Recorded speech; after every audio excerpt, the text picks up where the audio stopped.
यह देश राम राज्य से ही चलेगा।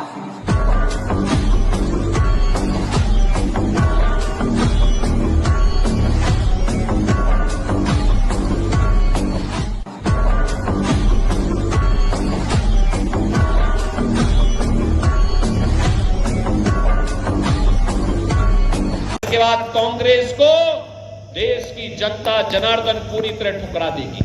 और उत्तर प्रदेश में तो हमारी विधानसभा में 403 विधायकों का चुनाव होता है जनता के द्वारा।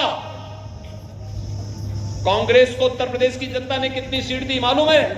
दो। यानी राम नाम सत्य है के लिए भी 4 लोग चाहिए होते हैं ना। वहां 2 ही सीट है, यानी अगली बार छुट्टी।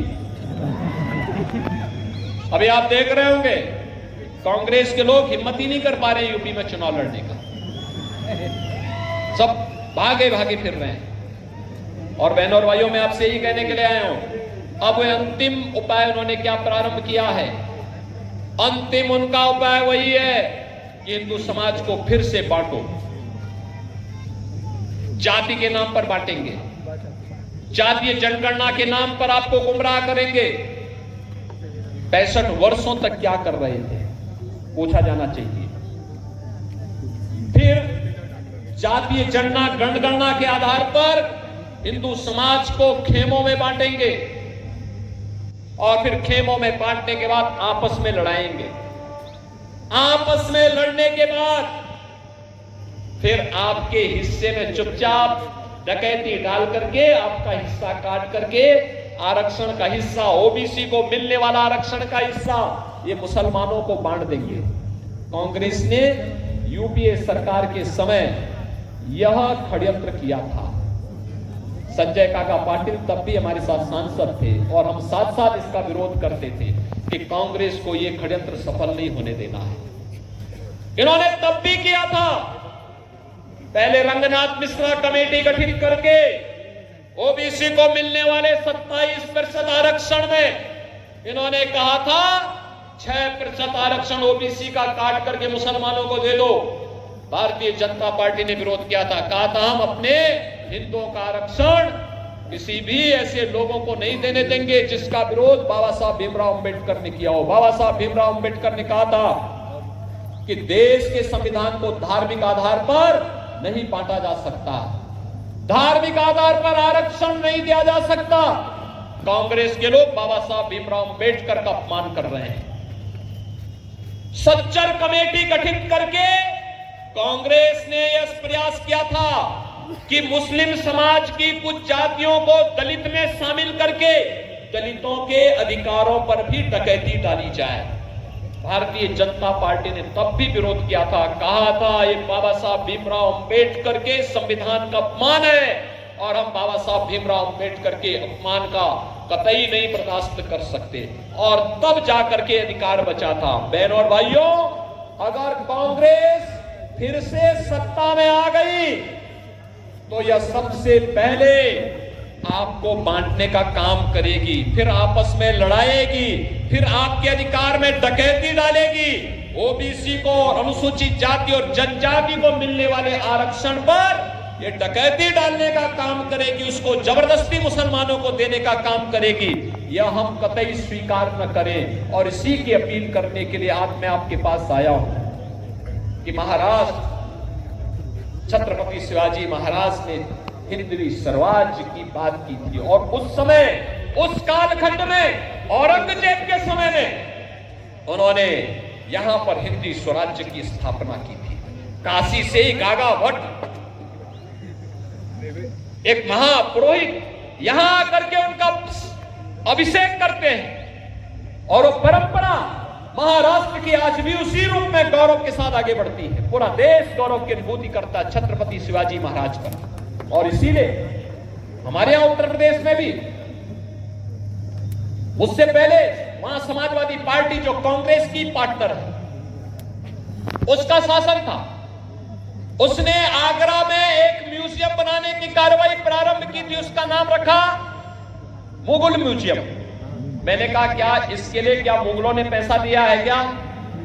तो कहा नहीं, पैसा सरकार का है। तो मैंने कहा सरकार का पैसा लग रहा है तो मुगलों के नाम पर नहीं होगा, ये छत्रपति शिवाजी महाराज के नाम पर होगा। मुगलों की का कोई चिन्ह इसमें नहीं होना चाहिए। छत्रपति शिवाजी महाराज की गौरव गाथा इसके साथ जुड़नी चाहिए। और बहनों और भाइयों, आगरा में छत्रपति शिवाजी महाराज का भव्य म्यूजियम बनाने का कार्य आज के दिन पर हमारी सरकार कर रही है। हमें प्रधानमंत्री मोदी जी ने आजादी के अमृत महोत्सव वर्ष में एक ही बात कही थी, सबसे पहले गौरव देश के अंदर जितने भी गुलामी के प्रतीक हैं इनको समाप्त करना, और दूसरा विरासत पर गौरव की अनुभूति करना। छत्रपति शिवाजी महाराज, महात्मा फूले, सावित्रीबाई फूले और यहाँ की संतों की परंपरा, ये हमारी विरासत है। इस विरासत पर गौरव की अनुभूति हमें करनी है। कांग्रेस, आपने देखा होगा, सेम पित्रोदा का बयान आपने पढ़ा होगा ना, क्या कहता है? हम विरासत टैक्स लगाएंगे, यानी अब हमारी विरासत हमारी और टैक्स कांग्रेस के लोग वसूली करेंगे। क्या आप छूट देंगे क्या? कांग्रेस को छूट देंगे क्या? अपनी विरासत पर, बाप दादों की कमाई पर, पूर्वजों की कमाई पर क्या कांग्रेस को लूटने की छूट देंगे? बहनों और भाइयों, यह स्वीकार नहीं होना चाहिए, कतई स्वीकार नहीं होना चाहिए। और सांगली में मैं इसलिए भी आया हूं, सांगली में पत्ती सिराला आप गए होंगे, वहां के हमारे मोहन जी भी यहाँ आए। हमारा वहां पर वहां पे मेरा बहुत आना जाना रहा है और लोग वहां पे बहुत भीड़ होती है। मैं देखता था नाग पंचमी के दिन बहुत भीड़ होती है। दोसा, हमारे पूर्व गवर्नर राम नाईक जी का बचपन यही सांगली में व्यतीत हुआ था। राम नाईक जी 5 वर्ष तक यूपी के गवर्नर रहे। और बहनों और भाइयों, आज मैं इसीलिए आपसे अपील करने के लिए आया हूं कि मोदी जी ने आपकी आस्था का सम्मान भी किया है, सुरक्षा भी दे रही है, और अब उन्होंने कहा है कि हमें तीसरी पारी इसलिए चाहिए जिससे हम आत्मनिर्भर और विकसित भारत की परिकल्पना को साकार कर सके। बहनों और भाइयों, आत्मनिर्भर और विकसित भारत का मतलब भारत का हर नागरिक आत्मनिर्भर होगा, हर चेहरे पर खुशहाली होगी, नौजवान के हाथ को रोजगार होगा, किसान खुशहाल होगा, व्यापारी का व्यापार फलेगा फूलेगा, दुनिया के अंदर फैलेगा। और इसके लिए हमें आस्था का भी सम्मान करना है। कांग्रेस के लोग आपकी आस्था का सम्मान नहीं कर सकते। आप मुझे बताओ, कितने लोग हैं जो अयोध्या गए हैं? कितने लोग अयोध्या जाना चाहेंगे? अरे पूरा ये सांगली जाना चाहता है। संजय काका, एक ट्रेन बुक करवा देना 7 के बाद, और जब आना हो मुझे सूचना कर देना। अयोध्या में हम स्वागत की तैयारी कर देंगे। और भाइयों, आज के दिन पर अयोध्या में 5 लाख लोग एक दिन में भी आ जाएंगे तो भी रामलला का दर्शन करने में कोई दिक्कत नहीं होगी, कोई दिक्कत नहीं होगी। अब तो मैंने कहा ना, एक नई अयोध्या बन गई है, और इसीलिए मैं आपका आह्वान करूंगा, ये सुरक्षा भी, विरासत का सम्मान भी, आस्था का सम्मान भी, ये केवल और केवल मोदी जी की गारंटी ही इसमें आपके लिए उपयोगी हो पाएगी। केवल मोदी जी की गारंटी, और मोदी जी इसके लिए गारंटी दे सकते हैं, कोई और इस कार्य को नहीं कर सकता है। और इसीलिए हम आए, संजय काका पाटिल और हमें दोनों एक साथ कई बार सांसद रहे, एक साथ रहे, लंबे समय तक रहे हैं। मुझे हमारी पार्टी ने बाद में उत्तर प्रदेश में भेज दिया है, उत्तर प्रदेश में, क्योंकि सब बड़े बड़े कार्य जो मोदी जी के विजन के कार्य थे उनको जमीनी धरातल पर करना था। एक तरफ राम मंदिर बनाना था और दूसरी तरफ वहां के माफियाओं को राम नाम सत्य की यात्रा पे भेजना। आप देख रहे होंगे ना, यूपी में दंगा तो नहीं होता ना? कभी नाम सुना यूपी में दंगे का? बीजेपी के आने के पहले वहां रोज दंगे होते थे। कर्फ्यू लगता था। बहनों और भाइयों, पिछले 7 वर्ष में कोई दंगा नहीं, कोई कर्फ्यू नहीं, और इसीलिए मैं आपसे कहने के लिए आया हूं, बीजेपी इस बात की गारंटी होगी, सुरक्षा भी देगी, सम्मान भी देगी, और विकास को और रोजगार को भी तेजी के साथ आगे बढ़ाने का काम केवल बीजेपी कर पाएगी। और इसीलिए मैं आया हूं, भारतीय जनता पार्टी और एनडीए ने, जिसमें हमारे सहयोगी शिवसेना और एनसीपी, ये दोनों यहां पर दोनों के नेता भी हैं, इन सब ने संजय काका पाटिल को अपना समर्थन देकर के मोदी जी ने उन्हें अपना प्रत्याशी बनाकर के यहां भेजा है। बहनों और भाइयों, हर व्यक्ति कह रहा है कि सांगली से संजय काका पाटिल जीतेंगे, आपका लेकिन मैं चुके आया था तो मैंने कहा भी हम लोग भी चलेंगे, और मैं इसीलिए आज आपके बीच में आया हूं आपसे अपील करने के लिए कि हमें भारत को आत्मनिर्भर भारत और विकसित भारत बनाना है। इसलिए ये वही का रास्ता निकलना है। छत्रपति शिवाजी महाराज का हिंदवी स्वराज्य का मार्ग यही है जो मोदी जी ने आज विकसित भारत की बात की है, यही राम राज्य भी है। और बहनों और भाइयों, इसीलिए हम लोग आए हैं कि आप सबको मोदी जी का प्रतिनिधि बनना होगा, आप सबको एकनाथ शिंदे जी का प्रतिनिधि बनना होगा, आप सबको देवेंद्र फडणवीस का प्रतिनिधि बनना होगा, और आप सबको संजय काका पाटिल बनना होगा। और 7 मई को कमल चुनाव चिन्ह पर भारतीय जनता पार्टी के हमारे प्रत्याशी श्री संजय काका पाटिल को भारी बहुमत से, रिकॉर्ड मतों से विजयी बना के भेजे।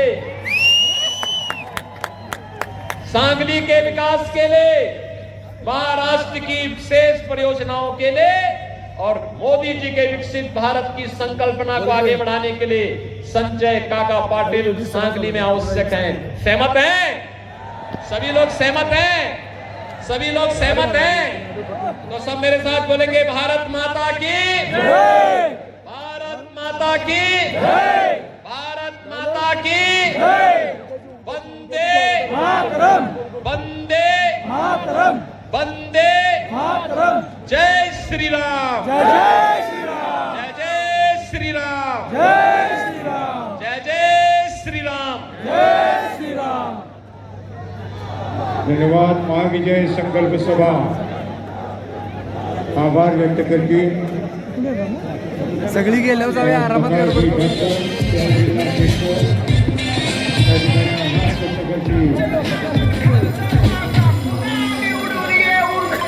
आधार साऱ्या जनतेचा, आवाज गोरगरिबांचा, पुन्हा आपला खासदार संजय काका सांगलीचा, थेट कार्यकर्त्यांपाशी ओळखतो नावानिशी संजय काका बंधू सखा साधेपणा जपलाशी, संजय काका हक्काचा खासदार पुन्हा सांगलीचा, संजय काका हक्काचा, संजय काका हक्काचा खासदार पुन्हा सांगलीचा, संजय काका हक्काचा संजय काका हक्काचा, संजय काका हक्काचा।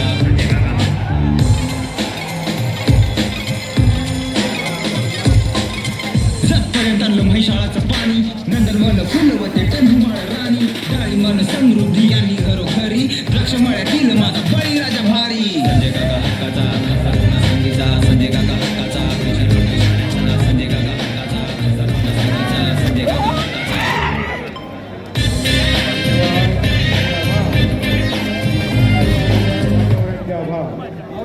महाविजय संकल्प सभा अर्पण झाले सर्वांना धन्यवाद। हजारो नागरिक मतदान भाषेचा रांगड्या मातीचा निघल्या छातीचा वस्ताद